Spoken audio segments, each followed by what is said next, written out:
As we begin this journey, a journey into the past, a journey that will bring us to ghettos, concentration camps, gas chambers and crematoriums, a journey of a people following their footsteps from place to place, the slow process of dehumanization, of mass killing, of inhumanity. A journey that will last in our minds forever, with the hope that we will take action in our lives in whatever we do in all our human encounters. We must move forward, but first we need to look at the past.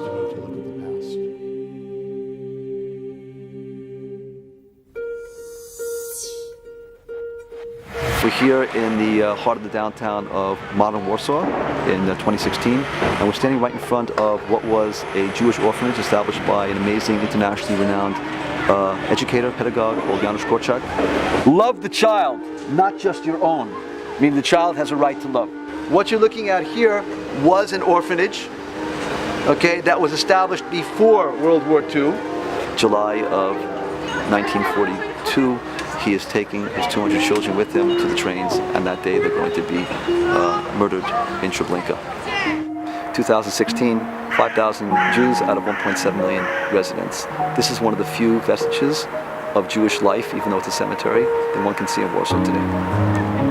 As a mother, I'm thinking about the child in the poem who's concerned, who's taking care of his mother. We are hardwired as parents to protect our children. It speaks to me. It's not a place of death, it's a place of life, of living values that we still carry in our day as human beings.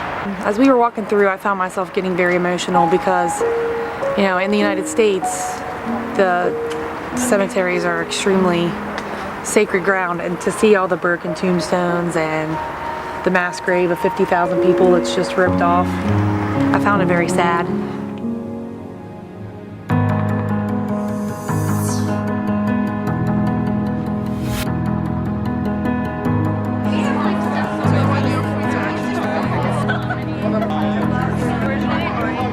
Okay, what's your favorite meal? Food, what you love to eat? The most important thing in it is that people from different cultures have an opportunity to meet with each other, and this is for me the most important thing. So it brings them together. It's an interesting, I guess, conversation about why would you be interested in all this history and all those issues when you're not related. Diversity is a key aspect to any population in general. I think that every ethnicity, every culture, every race should be heard from their perspective, because you're not going to have the same story from each person. I think it's so important to teach diversity throughout my school, and I hope to bring back the experiences that I've had here and take that to my school. Wing, wing, vodka zwan, Brust Romania, hey, Wielpetkiwa, że jest jak se.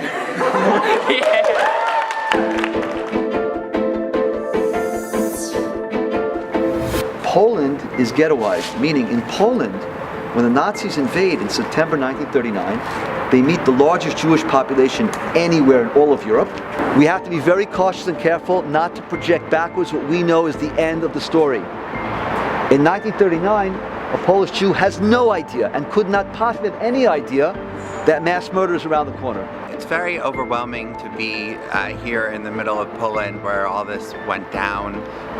He just said that less than 10% of people who stayed in Europe and Nazi Germany and the whole occupation survived, and my grandmother was one of that 10%, and it's just crazy to realize how incredibly lucky she was. Just a lot to take in. The gravity and the enormity of the Holocaust, both in the sum aggregate total of numbers of people affected and the individual stories, is a critical aspect of our humanity.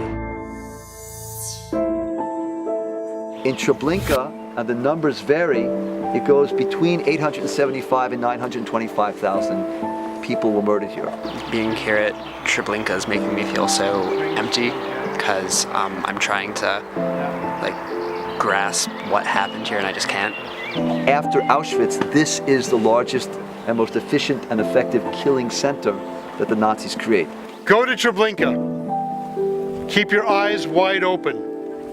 Sharpen your hearing. Stop your breathing. And listen to the voices which emerge from every grain of that earth. It's a really powerful experience. It's hard to stand here and know what occurred, and it makes me angry to know that what was here is gone. So secretly they established these places, fooling people that they were being taken to places where they're going to work again under good conditions. And when they came here, within 2 hours, nobody was alive. It was unprecedented and unbelievable. And we should be cocking our ears, listening to people who intend to do these things again.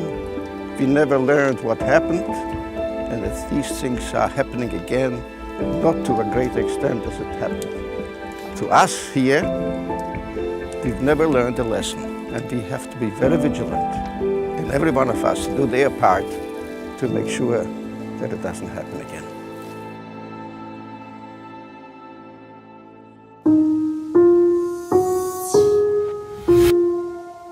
Tens of thousands of innocent lives went up in black smoke.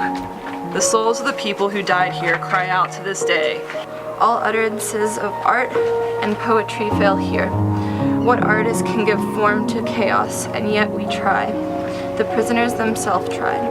How much learning, wisdom, and treasure of experience went with them, we will never know. We vow to renew our commitment to teaching tolerance, and more than tolerance, human kindness, sympathy, and respect for every member of the human family. In and out of our classrooms, may we have the courage to denounce inhumanity wherever we find it. יסתירם בסתר כנפיו לעולמים, ויצרור בצרור החיים את נשמותיהם. אדוני הוא I feel very small, overwhelmed. It's hard to comprehend. Worse than I imagined. Amen. I am Howard Chandler, and I'm a Holocaust survivor, and my number in Auschwitz was 19831. It is very important because what we went through and what happened during the Holocaust, that there are people who denying that it ever happened. At the expulsion, at the ghetto, this is our house in the corner. This in the corner. Yes, where it says Salon Firant. Yes. It feels very happy to be here, but I miss the people who were here with me. This is the only sign in town that Jews ever existed, and we're part and parcel of this community, with the exception, of course, of the Jewish cemetery, which we are trying to preserve. Howard, on behalf of Classrooms Without Borders, we have been a part of this journey for many years with you, and today we are gathered here after 74 years, for a much better reason, to honor and to remember all those that were here.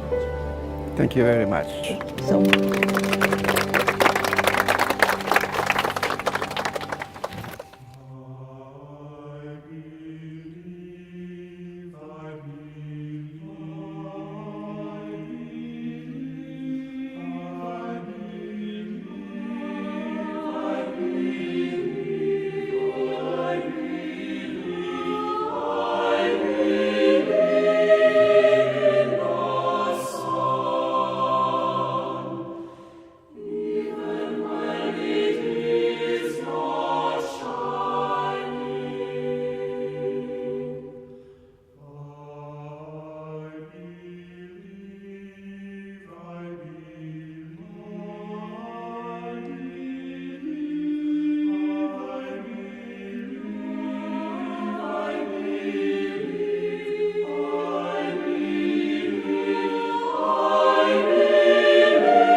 My grandmother's original Yiddish name was Fega Malka Gottesman. I would like to present to you a survivor named Murray Abner. Throughout her life, she had a resilient strength and a resolve and a resolute sense of humor. His life was idyllic with a beautiful home and a devoted mother. One morning from the train window, my grandmother saw a beautiful sunrise. She thought to herself, why is it so bad for us when there is such beauty in the world? Then that would begin to change and gradually end. The German invasion was 19 days after his 11th birthday. My grandmother was a remarkable woman who was greatly loved and respected by all who knew her. Mr. Abner sadly passed away on November 8th last year, and I truly wish I could have met him and got to know him. I spoke to his son Mark this week, who described his dad as a very religious and powerfully optimistic, extremely proud to be an American, and sincerely appreciative of precious life. Now, especially here today, when I think of Murray Abner, I think of those exact words, precious life. Thank you. I love you, Grandma. Shalom.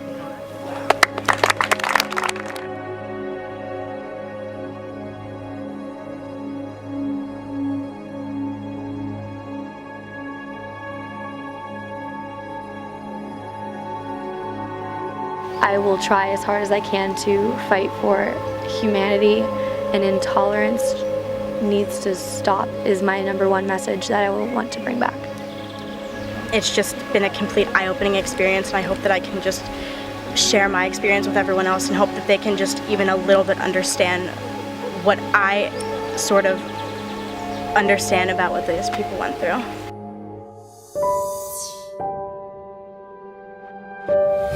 I think this trip has made me depart from that thing to say the people who, the man who perished. Who maintains a lot more personal characteristics than that. That makes it almost as if it's a gear, it's a mechanical piece.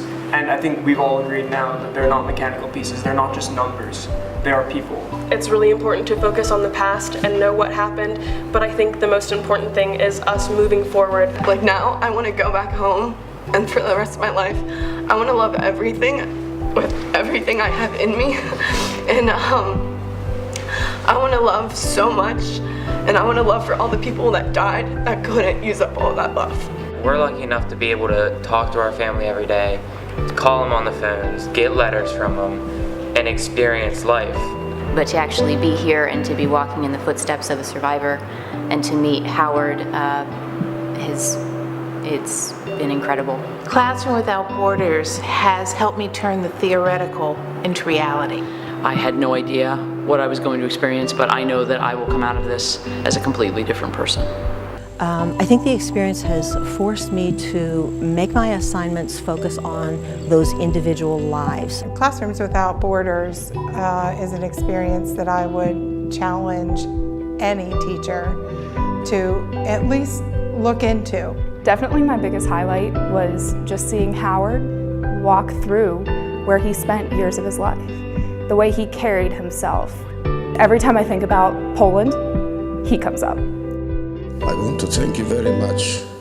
Chcę bardzo gorąco podziękować for this warm and kind and meaningful welcome. Thank you very much. za to. It is hard to believe that the mayor of a present-day Poland would do such a thing, but things do happen, and happily in this respect, they happen with goodwill, and I believe it. Before the war, such a thing could not have occurred. As we close our journey, a journey that we began as separate individuals, and yet through these collective moments, we've created memories. Memories of the past, analyzing who we are and where we're going. Past, present, future. We move forward and we make a difference. This is Classrooms Without Borders.